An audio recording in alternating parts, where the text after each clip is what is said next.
Eestis me räägime ka kaitsekulutuste tõstmisest 2% pealt 3,5 peale, 3,5 pealt 5 peale.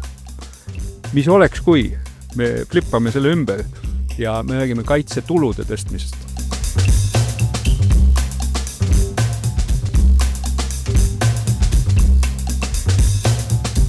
Ja kuidas sa tõstad kaitsetulusid on see, et sa ostad võimalikult väikese osa oma 3% või 5% SKP-st, mis on nagu miljardid.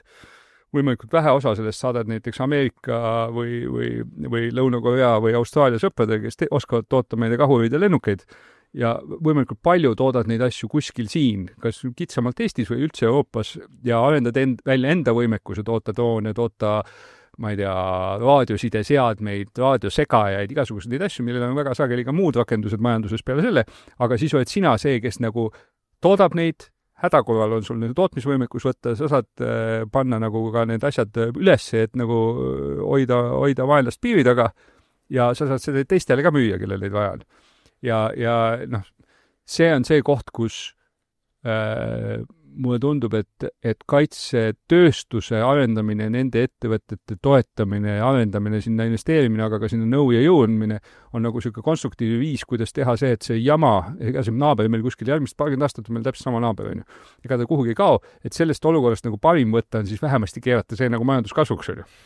Et noh, minu loogika jookseb nagu kuidagi sedapidi. No teine majanduskasv tuleb veel sealt, kui sa sisendad kindlust. Ja kõik saavad aru, et me oleme kaitstud, me saame ise sellest aru, julgeme olla leedulaste moodi optimistlikud ja teiseks näevad ka välisinvestorid, et siin on tegelikult okei. Absoluutselt. See on Markus Villik kirjutas sellest paar aastat tagasi just juba nüüd ühe väga ilusa arvutuse, et noh, et mis on Putini maks Eesti majanduse peale, et see on 1,5–2% maksavad kõik su laenud ja kõik asjad rohkem, on ju, et kui seda riski ei vaadataks niimoodi, kui sa võrdled Soomega näiteks, et neil on palju pikem piir Venemaaga, on ju, ja vaatad mingisuguseid intressimäärasid, muid asju, siis tundub, et nagu meil on mingisugune kulu, mis on meil peal niikuinii, et millest tasuks võib-olla lahti saada. Jaa, et ühesõnaga sa näed, et igal juhul see on kõige mõistlikum pöörata see nagu teistpidi, aga kas seda tehakse praegu juba või see lihtsalt on hea idee? Jaa, absoluutselt tehakse. Eestis on kaitsetööstuse ja kosmose tehnoloogia liit, kus on 100 midagi ettevõtet. Kõik on nanoettevõtted? Ei, seal on kõik need, seal on hästi laiad, seal on ka, no ma ei tea, Millem ja sellised suurem, kellest on juba räägitud, kes on nagu enne sõda asutatud ja kasvama hakanud, ilmselt ka mingisugused, ma ei tea, sõjaväe, telgi ja saapatootjaid ja nagu kõiki laiemalt. Sest tõesti, kui mõelda, et mis see nagu tapasoon on, et see ei ole nagu ainult plahvatavad asjad, vaid see on nagu päris lai tööstus, mida on vaja enesekaitseks või tsiviilkaitseks või kriisi, ma ei tea, looduskatastroofide eest ärahoidmiseks või ma ei tea, mida iganes.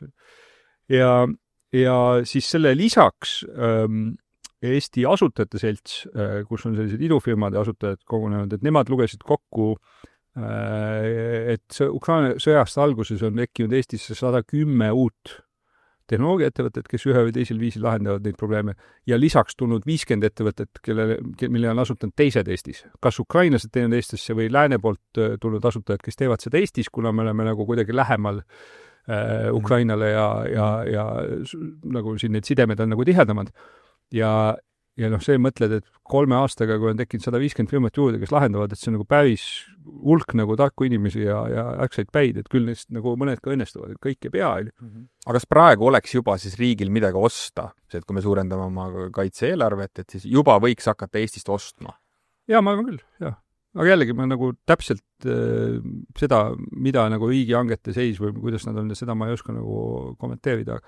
Aga küll aga üks väga äge progressiivne samm, mis on olnud, on see, et Eesti kaitsevägi lõi tuleviku väejuhatuse, millele määrati juhid alles sel suvel ja see vist alles nüüd formaalselt sai ära kinnitatud.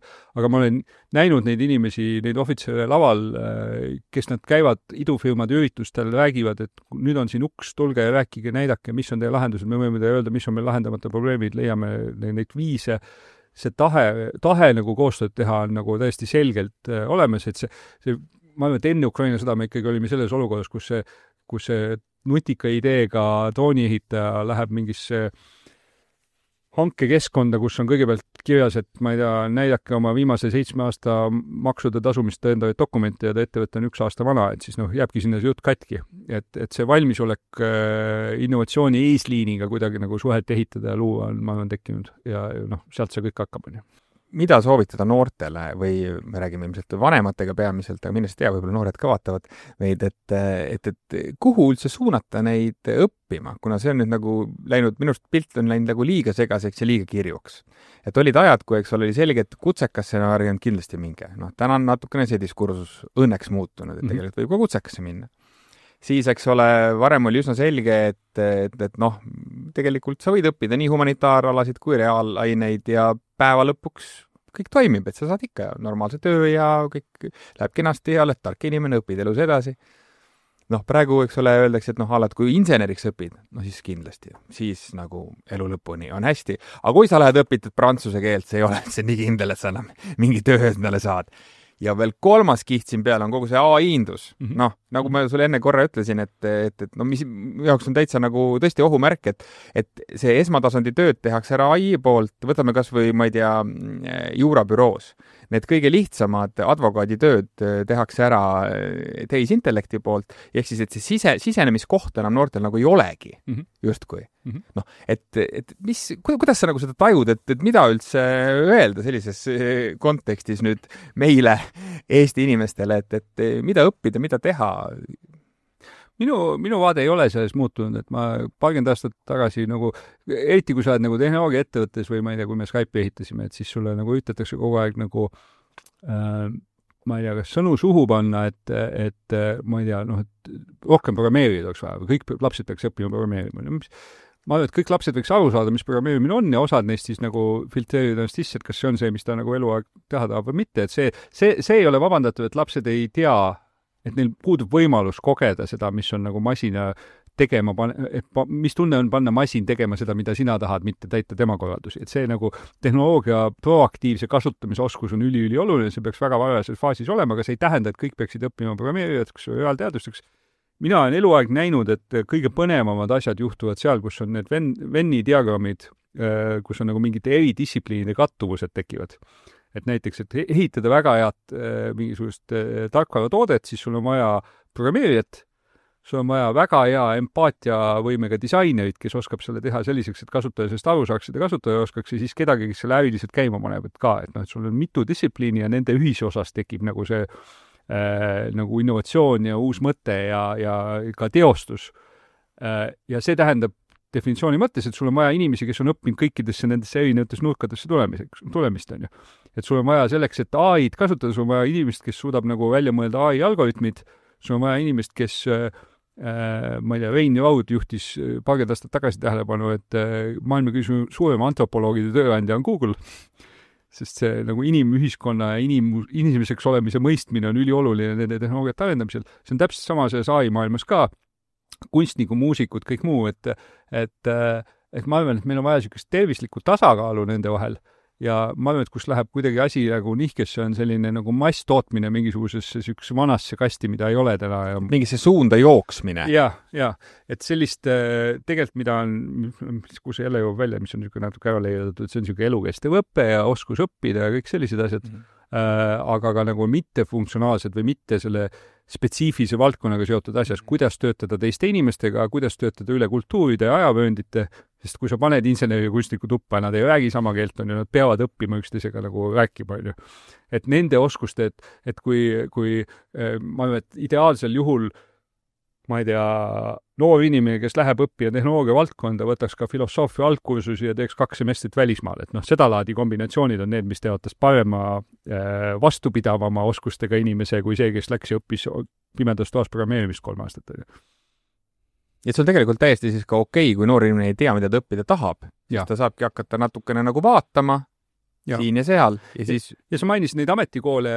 Ma arvan, et käelised oskused, või et mida rohkem nagu infot ja teadmisi sa saad nagu vastavalt vajadusele kiirelt kätte, siis füüsilise ruumi mõjutamine, mingi asja nagu valmis tegemine, mingite masinate kasutamine, kuidas teha elektroonikat trükiplaadil või 3D printida mingisugust objekti või ma ei tea, kivist midagi välja raiuda, et need on need asjad, mille oskus mulle tundub, et loogiliselt läheb nagu jälle rohkem hinda, on ju, või mille jaoks sul on rohkem nagu aega.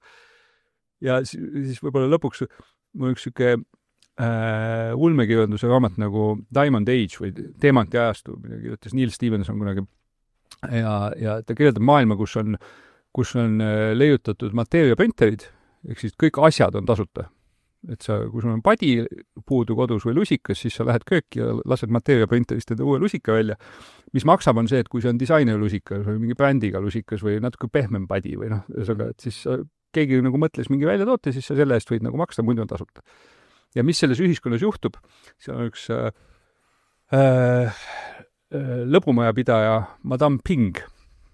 Ja Madame Ping ütleb seal raamatus sellise lause, et põhimõtteliselt maailmas on 2 nagu tööstusharu. On asjade loomine ja meelelahutuse loomine. Ja kui asjade loomine on lahendatud, siis siit edasi kõik Madame Pingi äri. Ehk siis, et kes ka sellel AI-ajastul oskab pilli mängida või maalida või filme teha. Tema töövahendid küll muutuvad, aga ma arvan, et see unikaalne loominguline mõte ja mida rohkem on meil aega sellest, et AI teeb tüütud asjad ära ja robotid laavad meie müüre ja valvavad meie haiglaid, et seda rohkem on meil ka aega nautida kunsti ja kultuuri.